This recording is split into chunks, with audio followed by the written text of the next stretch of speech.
Ladies and gentlemen, thank you so much for checking it out at mtgrocks.com. My name's Alan. Today we have a deck tech for a pretty spicy one, actually, and this is Mono Black Paradox.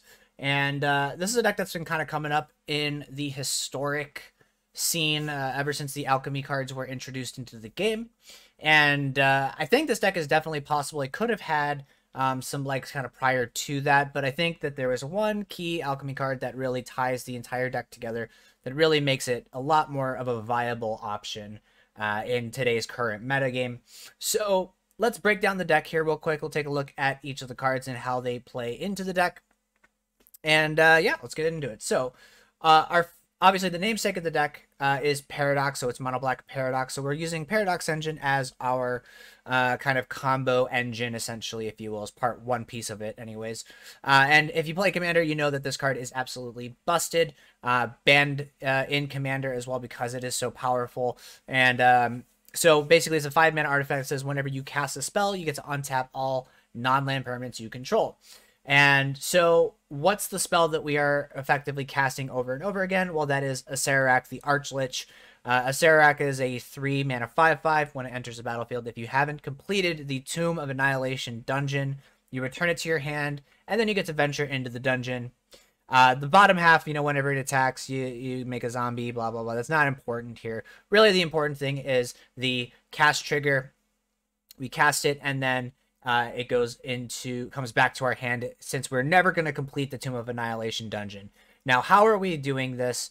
I guess, how are we winning the game with Acererak? Well, instead of going into the Tomb of Annihilation, we do get to venture into the dungeon. So what we're going through here is the Lost Mine of Phandelver.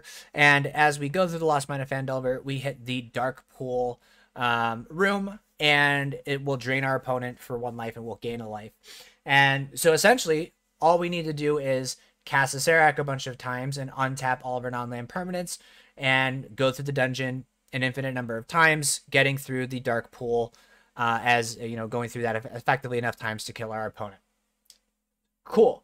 So that being said, now the question that you have to ask here is, how are we casting Acererak if we can't untap our lands?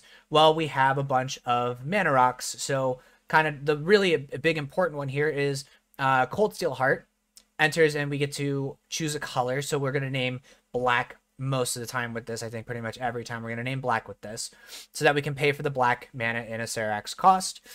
We also have Guardian Idol and Mind Stone as ways. They're kind of utility. They are also mana rocks that will untap or tap for mana, but Guardian Idol can be a blocker. Mind Stone can draw us a card.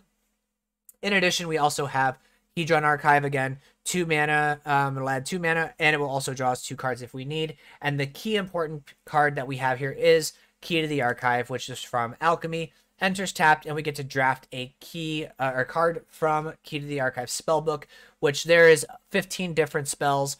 And then this can add 2 mana of any combination of colors to our mana pool. So most likely we're going to make sure that we add a black mana off of that, or if we need to cast a spell that we get from the Key to the Archive, we can add that mana as well too, right? So some really nice and key important ones. Approach of the Second Sun, a great way for us to gain a ton of life if we need to. Also, if we're going through our Phandelver loop, the last room of Lost Mine of Phandelver is to draw a card. So we could, in theory, get ourselves to a point where we could play and cast the second approach from the Second Sun, the first and second approach in the same turn, and win the game that way.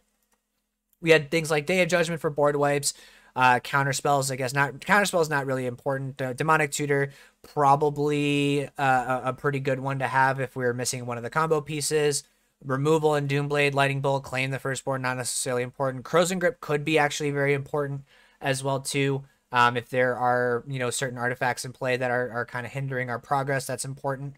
Regrowth, probably not hugely important, but again, if Paradox Engine ends up getting destroyed or something like that, could be useful to bring back. Despark, Electrolyze, Growth Spiral, not as important, but Helix, Putrefy, all great spells that we can cast. And really, this is what the deck was missing, right? The deck was missing kind of another way to interact with your opponent, because really a lot of our deck has to be filled with some of a lot of these mana rocks to be able to really combo off effectively. Now we have board wipes to help us stabilize, or approach to the second turn for a second faster win condition, different removal spells that can just help us deal with different permanents in play. So this is really the key card that this deck was missing.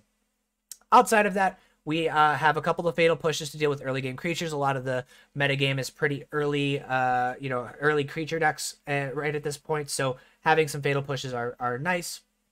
Also, we can trigger Revolt because Acererak is leaving the battlefield, so we can play Acererak for value, just to kind of help churn through the deck a bit, get through the Lost Mine, maybe create some blockers with the red goblins that we make, or treasure tokens if we need more mana. So we do have, some play which is playing Acererak normally, and we can use Fatal Push from triggering Revolt when we bounce Acererak back to our hand.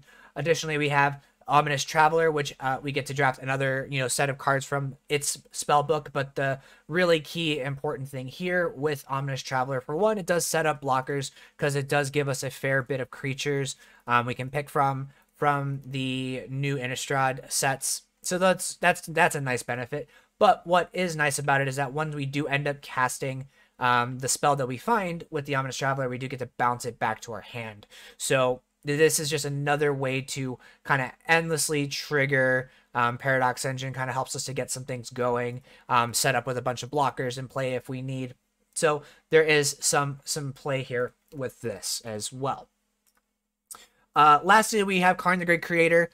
Just as a kind of a way to help us fetch up, we do have a Karn board available to us so that we can get some Silver Bullet artifacts, or if we're just kind of having a hard time trying to get to our Paradox Engine, we can use this effectively as our additional copies of Paradox Engine, as we do have one in the sideboard. So if we need to combo off, we can get there. This also just happens to randomly hit the occasional artifact that our opponent is playing, things like Witch's Oven. Very important to shut those off as much as possible. Sideboard wise, Tormod's Crypt for our graveyard hate, as well as Grafdigger's Cage. One of the big decks in the format right now is the Cat Oven combo decks, whether it's Golgari or Jund, and so having a way to kind of shut that off is huge. Aetherflux Reservoir, kind of just a nice way for us to just generally stabilize. We can, like I said, cast Acererak a bunch of times in the same turn for value, so we can gain upwards of 12, 20 some odd life by casting casting Acererak a bunch of times if we need to with a reservoir in play. Ancestral Statue, just another way to kind of return some things to our hand that we need to. So if we have to bounce in a Acererak that's stuck for whatever reason, or if we have to bounce a Key to the Archive, pretty important to just generate some more spells off of this. Pretty nice. Firemind's Vessel, another kind of another mana rock that we can leverage. If for some reason, our opponent decides to, name Cold Steel Heart or something, or name some of these with Pithing Needle, we just have more options here. Again, another Paradox Engine, as I mentioned, to fetch up with Karn. And Godpharaoh Statue, great against just cheap creature decks, really just kind of a tempo move. For our opponent, makes things like counter spells a lot harder to cast against us. Just also can make creature decks kind of annoying. Make them have to kind of pay a bit more and play a bit of a slower game. Thoughtseize against control decks, really to make sure that we're not going to get countered out of the game or removed out of the game. Negates and Brazen Borrowers, again, just to kind of help keep things clear as well. And really, again, this deck is all about patience. I guess one thing that's really important I'll mention here is in the land base, Inventor's Fair is another great way. We're often going to have enough artifacts in play that we can just kind of crack this and fetch up a Paradox Engine if we need to as well. But again, the deck, is about patience. Really is about playing to ramp as much as possible, knowing when to crack your Hedron Archives to draw some cards, knowing when to play a Acererak to try to scry to the bottom.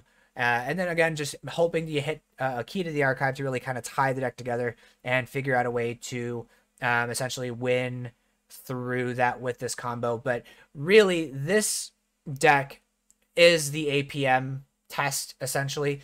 You're going to have to do a lot of clicking unless your opponent is nice and wants to concede.